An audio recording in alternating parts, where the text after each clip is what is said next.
Ready? Dok, opo, Dok. Lalo kang matatakot pagka nakikita mo eh. Oh. Hindi mo nga nararamdaman eh. Oh. Isa pa? Naalis na yun, Dok. Oh. Nakatatlo na ako. Pang-apat na to. Oh. Dok, buti hindi ako nagpe-pain reliever, hindi siya masakit. Oh, okay lang yun. Hindi naman lahat ng masakit. Oh. Oh. Kalahati na tayo. Oh. Okay lang pala, Dok. Ano mo? Naligo lang ako, Dok. Hindi Ina- lang ako nagkuskus. Charis. Inunahan mo na naman ng kaba mo. Nabi ko na eh. Oh. Okay? Oh. Sabi mo, Dok, sa Pueblo ka. Hindi ako sa Pueblo. Si Dr. Joman po yun. Ay, katabi ng Olive Town. Di ba? Pueblo. Olive Town. Dinire-diretso ko kaya yun na trinace ko yung kalsada. Sabi ko sa tabi ng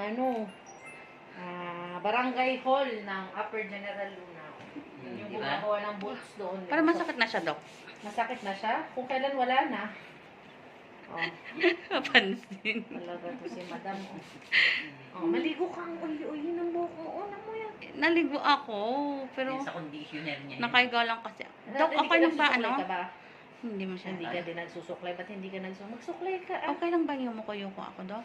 Oo naman. Pwede naman. Sarado naman na yung sugat mo. Hindi na yan magbubuka.